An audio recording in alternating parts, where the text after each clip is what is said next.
Praise the Lord. தினமொரு தகவல் மூலமாய் உங்களை சந்திப்பதில் மிகுந்த மகிழ்ச்சி அடைகிறேன். கர்த்தர் உங்களை ஆசீர்வதிப்பாராக. பாருங்கள், சிலர் தங்களுடைய வாழ்க்கையிலே சில மோசமான நிலையில் இருந்த பொழுது சிலர் உதவி இருப்பார்கள் இல்லையா? சிலர் நல்ல ஒரு நன்மையான காரியங்களை சிலர் மூலமாக பெற்றிருப்பார்கள். பாருங்கள், ஆனால் காலப்போக்கிலே அந்த நன்மை செய்த நபர்களை மறந்து விடுவார்கள். தேவைகள் வரும்பொழுது பாருங்கள், அவர்களை நெருங்கி சேருவதும், தேவை தீர்ந்த பிற்பாடு அவர்களை விட்டு விலகுவதும் சிலருடைய வாழ்க்கையிலே ஒரு ஒரு நடைமுறையாக காணப்படும்.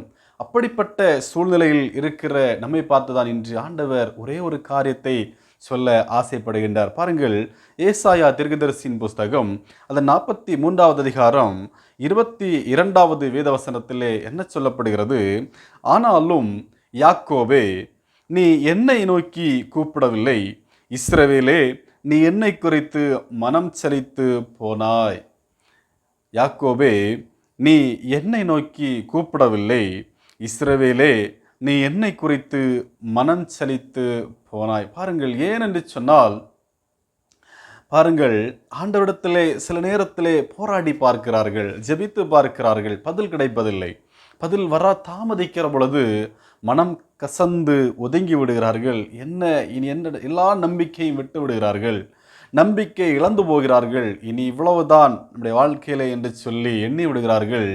ஆண்டவரை நோக்கி ஜெபிக்கின்ற பழக்கத்தை முற்றிலுமாக விட்டு விடுகிறார்கள். இனி கிடைக்காது என்று சொல்கிற ஒரு நிலையிலே வந்து விடுகிறார்கள். பாருங்கள், யாக்கோபு கூட சில கடினமான சூழ்நிலையிலே ஆண்டவரை நோக்கி பார்த்தான்.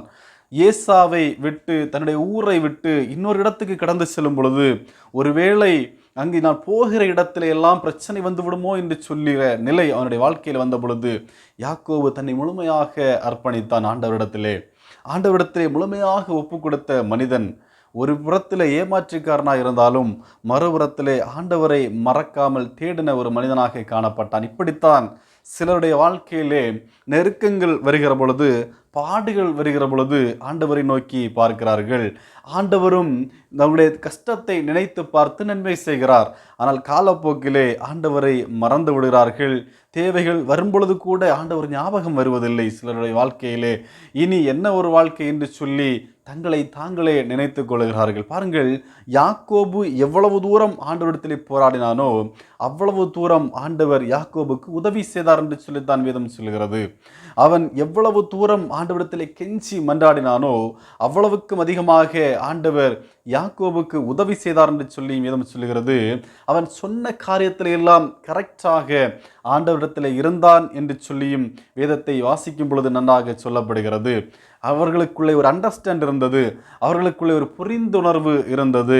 பாருங்கள், இப்படித்தான் நம்முடைய வாழ்க்கையிலே ஒரு புரிதல் வேண்டும். ஆண்டவரோடு உள்ள நெருக்கத்திலே ஒரு புரிதல் வேண்டும். நமக்கு என்ன பிரச்சனை வந்தாலும் எல்லாவற்றையும் தீர்த்து கொடுக்க ஒருவர் இருக்கிறார் என்று சொல்கிற எண்ணம் நம்மை விட்டு கடந்து போகக்கூடாது, எப்பொழுது நமக்குள்ளே இருக்க வேண்டும்.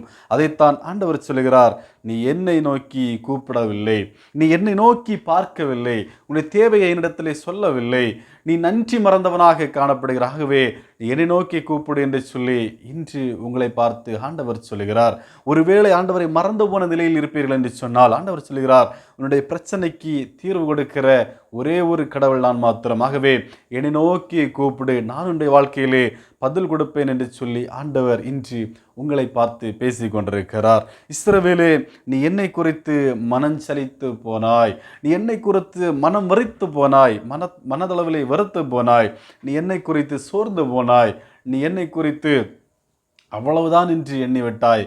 ஆகவே நீ மனம் சலித்தது போதும், நீ மனதளவை வெறுத்து போனது போதும், நீ என்னிடமாய் திரும்ப என்று சொல்லி ஆண்டவர் இன்று உங்களை பார்த்து சொல்கிறார். உங்களுடைய தேவைகள் என்ன, உங்களுடைய வாழ்க்கை நிலைகள் என்ன, உங்களுடைய அடுத்த கட்ட நிலைப்பாடு என்ன, அவைகளை ஆண்டவரிடத்திலே சொல்லுங்கள், அவர் உங்களுக்கு காண்பித்து கொடுப்பார்.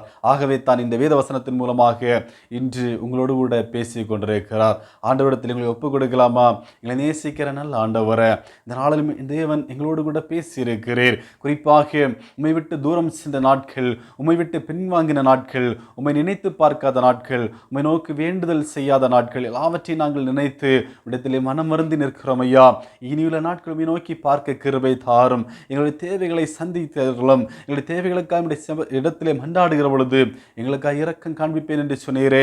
அதற்காக நன்றி. நாளில் எங்கள் தேவைகளுக்காக இறங்குகிறதற்காய் நன்றி என்று சொல்லி துதிக்கிறோம். துதிக்கிற மகிமையெல்லாம் உமக்கே செலுத்துகிறோம். மீட்பரும் இரட்சகரமாக இயேசு கிறிஸ்துவின் நாமத்தில் ஜெபிக்கிறோம். ஜெபங்களும் அன்பின் நல்ல ஆண்டவரே. ஆமேன், ஆமேன். கர்த்தர் உங்களை ஆசீர்வதிப்பார். ஆமேன்.